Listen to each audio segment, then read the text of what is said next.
de nazis escapados de la guerra aquí en la Argentina. De nazis por todo el planeta.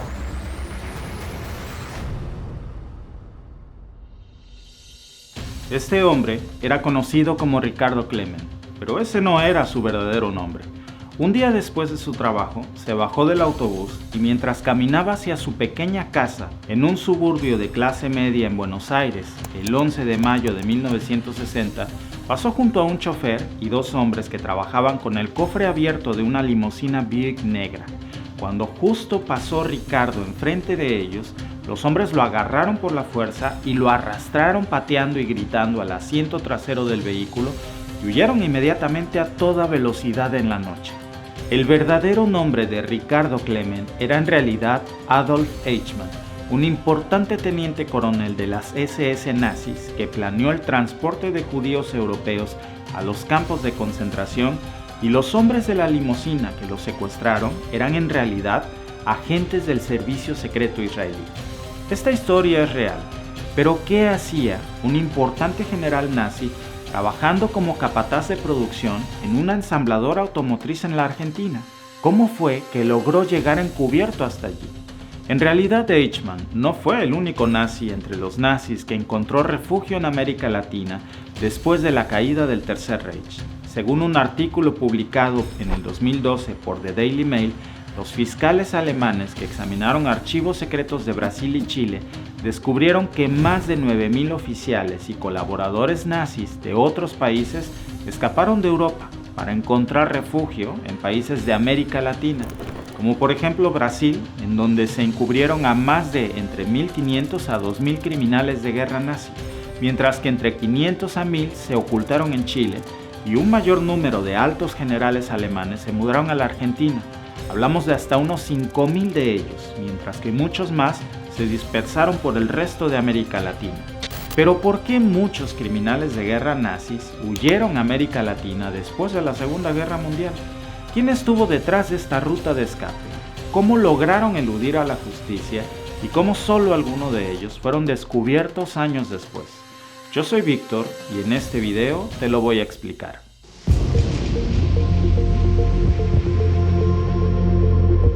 Después de la Segunda Guerra Mundial, miles de nazis y colaboradores de guerras de Francia, Croacia, Bélgica y otras partes de Europa buscaron un nuevo hogar, un lugar que estuviera de preferencia lo más lejos posible de lo que era el terror nuevo de los nazis después de la guerra, los juicios de Nuremberg, que eran tribunales militares precisamente en la ciudad alemana de Nuremberg. Numerosos nazis fueron juzgados por los crímenes cometidos durante la Segunda Guerra Mundial y por eso los generales nazis de más alto rango querían huir de allí y escogieron como ruta de escape en un principio principalmente a 3 países de América Latina: Chile, Brasil y por supuesto Argentina, que recibió masivamente no a cientos, sino a miles de ellos gracias a este hombre, Juan Domingo Perón, que hizo todo lo posible para favorecer a los altos mandos nazis una ruta de escape efectiva, enviando incluso agentes argentinos a Europa para facilitar su paso, proporcionándoles documentos de viajes y en muchos casos hasta pagando sus gastos. ¿Pero por qué Argentina? Principalmente porque el gobierno de Perón era un gran admirador de los adornos fascistas de la Alemania nazi, elegantes uniformes, desfiles, mítines y un antisemitismo despiadado. Argentina. El dictador Juan Perón y su esposa Evita son abiertamente favorables a los nazis. El ejército argentino ha sido equipado y entrenado por la Wehrmacht. Una pujante comunidad alemana siempre ha alabado a Hitler, y las entidades bancarias alemanas guardan el tesoro de las SS. Muchos argentinos influyentes de aquella época, incluidos empresarios adinerados y miembros del gobierno, apoyaban abiertamente a los nazis y a las potencias del eje, comenzando por el propio presidente Juan Domingo Perón, que había servido como agregado militar en el ejército italiano de Benito Mussolini a finales de la década de 1930. Aunque Argentina eventualmente declararía la guerra a las potencias del eje un mes antes de que se terminara la guerra, lo hizo, según varios historiadores, como parte de un plan secreto para conseguir agentes argentinos en Europa para ayudar a los nazis derrotados a escapar después de la guerra. Pero definitivamente había una razón mucho más poderosa de por medio para que el gobierno de Perón aceptara la peor escoria de la Alemania nazi: dinero, mucho dinero. Y es que muchos alemanes adinerados estaban dispuestos a pagar por un salvoconducto después de que terminó la Segunda Guerra Mundial. Muchos de estos líderes nazis habían saqueado millonarias fortunas de los judíos que asesinaron durante el Holocausto, y parte de ese dinero lo llevaron consigo a otros países como Argentina, Brasil y Chile a cambio de una ruta de escape. Y es que justo antes de que la guerra finalizara, los oficiales y colaboradores nazis vieron venir el desenlace desde 1943 y comenzaron a esconder oro, dinero, objetos de valor, obras de arte en diversos bancos y bóvedas en Suiza, y con todas esas inmensas fortunas fuera de Alemania se les facilitaría mover sus riquezas a países de América Latina, y la puerta de entrada era Argentina, que tenía una alfombra roja muy bien diseñada para los altos mandos de la Alemania nazi, que podían pagar por un buen salvoconducto. A esa ruta la llamaban la ruta de las ratas o la línea de ratas, que viene de su nombre en inglés, Ratlines. Ratline, que significa ruta de las ratas, era el nombre de las rutas de fuga en la jerga de los servicios secretos. ¿Pero qué eran estos Ratlines?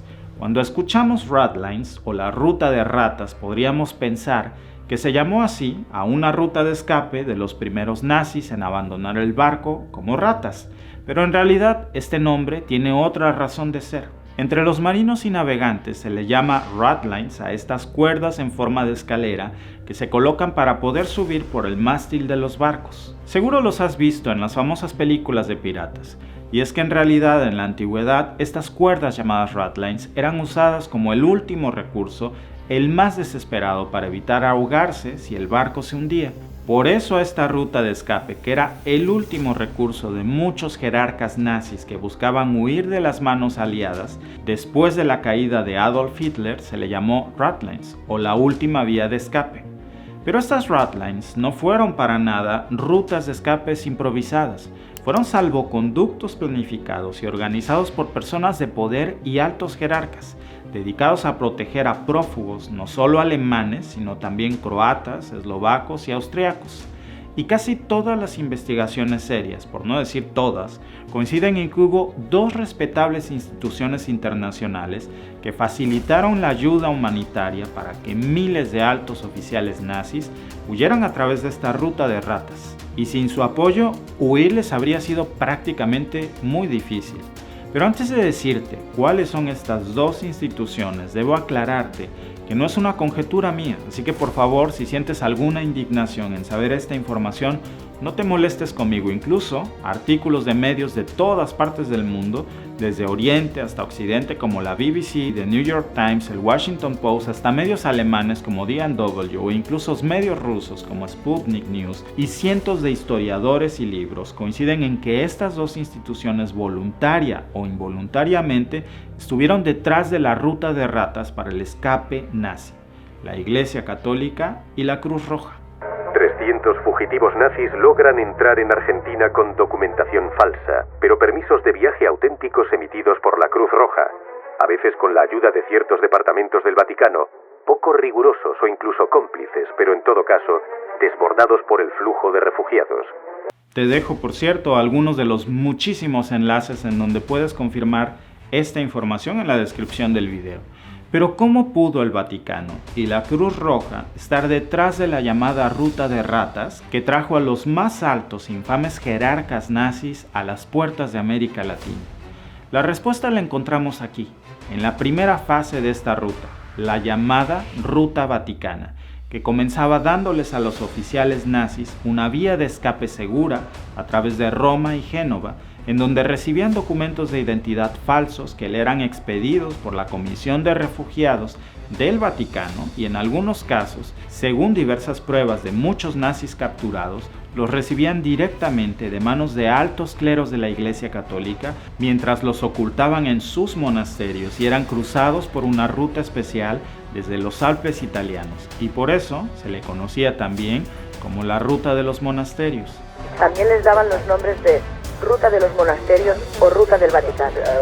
Una vez que recibían sus documentos de identidad falsos de la Comisión de Refugiados del Vaticano, con ese documento de su nueva identidad les tramitaban pasaportes de viaje que les eran expedidos por el Comité Internacional de la Cruz Roja. Y es que eran tantos los miles de millones de refugiados que había dejado la guerra que la Cruz Roja no tenía la capacidad de procesar ni de verificar la identidad de todos los solicitantes de refugio, así que confiaban en la identidad que era expedida por las referencias del Vaticano a través de la Comisión de Refugiados del Vaticano. Este tema no es para nada nuevo y ha despertado muchas controversias, incluso de algunos historiadores que siguen debatiendo sobre si la complicidad de la Iglesia Católica con estos altos jerarcas nazis fue institucional o si solo se trató de algunos casos aislados dentro del Vaticano. El problema es que no se trató de decenas ni de centenas, fueron miles y miles de oficiales y jerarcas nazis que gozaron de estos beneficios a través de la también llamada Ruta Vaticana. De hecho, en el propio libro Ratlines de los historiadores Mark Arons y John Loftus, sostiene que el primer sacerdote que se dedicó a planificar estas rutas de escape para los nazis fue el austriaco Alois Judal, que residía en Roma, en el Vaticano, en donde era rector de un colegio austriaco-alemán. Y en 1937, el mismo obispo católico había escrito este libro que ves en pantalla, llamado Los Fundamentos del Nacionalsocialismo, en el que básicamente elogiaba a Adolfo Hitler. Y fueron precisamente estas rutas de escape nazi, o Ratlines, las que fueron creadas por el obispo austriaco desde la sede del Vaticano, que trajeron a América Latina a los más altos e infames jerarcas nazis, como Adolf Eichmann, alias Ricardo Klement, el hombre secuestrado en Buenos Aires del que hablamos en un principio, o Edward Rochman, también conocido como el carnicero de Riga, de los que te voy a hablar en un momento. Pero tal vez la pregunta más controversial hasta el día de hoy sigue siendo esta: ¿cuánto sabía el Papa Pío XII sobre esto? Sobre todo porque era toda una red de escape que implicaba e involucraba desde monasterios hasta la Alta Comisión de Refugiados del Vaticano, encabezada por un obispo desde la Santa Sede. El entonces Papa, durante la Segunda Guerra Mundial, Pío XII, fue y ha sido hasta la fecha acusado de haber ignorado y guardar silencio sobre el asesinato sistemático de judíos durante el Holocausto, e incluso ha sido llamado por muchos historiadores como el Papa de Hitler. Incluso en 1998, el Vaticano se disculpó públicamente por su silencio durante el régimen nazi y hace apenas 2 años el Papa Francisco, precisamente de origen argentino, desclasificó miles de documentos secretos del polémico Papa Pío XII. De hecho, existen evidencias que demuestran que hasta el 90% de los altos oficiales nazis que huyeron de Europa lo hicieron a través de Italia, el principal aliado de Alemania de Hitler durante la guerra. Claro que no todos escaparon al mismo lugar, algunos huyeron a Canadá, Estados Unidos, Brasil, Chile, Paraguay, pero la gran mayoría huyó a América Latina y muy particularmente a Argentina. Pero después de la caída del gobierno de Perón en 1955, muchos nazis huyeron de Argentina ante el temor de que el nuevo gobierno opositor a todas las políticas de Perón los deportara a Europa, en donde los esperarían los tribunales de Nuremberg e incluso hasta la pena de muerte. Y así fue. Con el tiempo, la presencia de tantos criminales de la Segunda Guerra Mundial reunidos en un mismo lugar, como un santuario nazi, se convirtió en una vergüenza para la Argentina y comenzaron a cazarlos. No fue sino hasta la década de 1990 cuando algunos de ellos finalmente fueron rastreados por el gobierno argentino y la Interpol y enviados de regreso a Europa para ser juzgados. Pero muchos de los nazis que escaparon a América Latina nunca fueron llevados ante la justicia, como por ejemplo el coronel de las SS Walter Roth, que fue creador de las cámaras de gas móviles que mataron al menos a 100.000 hombres, mujeres y niños, y murió en su vejez en una cama en Chile en 1984. Otro caso infame es el de Edward Rochman, también conocido como el carnicero de Riga, acusado de matar a más de 30.000 judíos. Edward Rochman llegó en julio de 1977 a Paraguay, huyendo primero de Alemania a Argentina y luego de la Argentina a Paraguay, y con una de estas identidades falsas otorgadas por el Vaticano y la Cruz Roja. Otro de estos casos infames fue el de Gustav Wagner, un oficial de las SS conocido como la Bestia, que murió impune en Brasil en 1980 después de que un tribunal federal supremo del país se negara a extraditarlo a Alemania.